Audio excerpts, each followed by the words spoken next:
On October 12th, air alerts sounded in different regions of Ukraine for the third day in a row. The eastern and central regions of the country were mostly affected, including the capital city of Kiev. While Russian forces do not stop damaging the strategic military and energy infrastructure throughout Ukraine, Kiev is assessing the damage. According to the Ukrainian Minister of Energy, the 2 days of massive strikes resulted in damage to about 30% of the country's energy infrastructure. Among the targets hit by Russian missiles, there are also strategically important military facilities. For example, the railway junctions were damaged in Pavlograd, which is the main line of supplies for the Ukrainian grouping in the Donbass.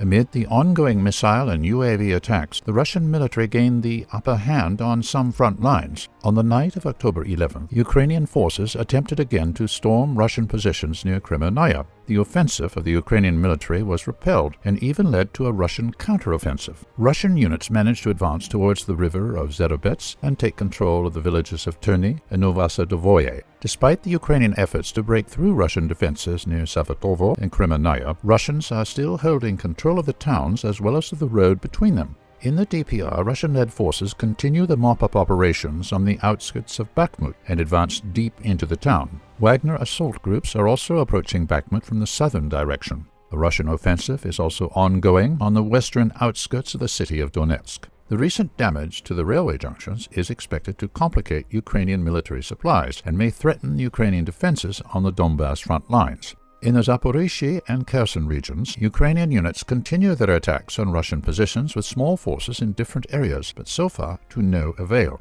On October 12, Kiev confirmed the receiving of 4 additional HIMARS combat vehicles, allocation of which was announced by the U.S. on October 4th. Also, the arrival of 4 German Iris-T air defense systems to Ukraine was confirmed.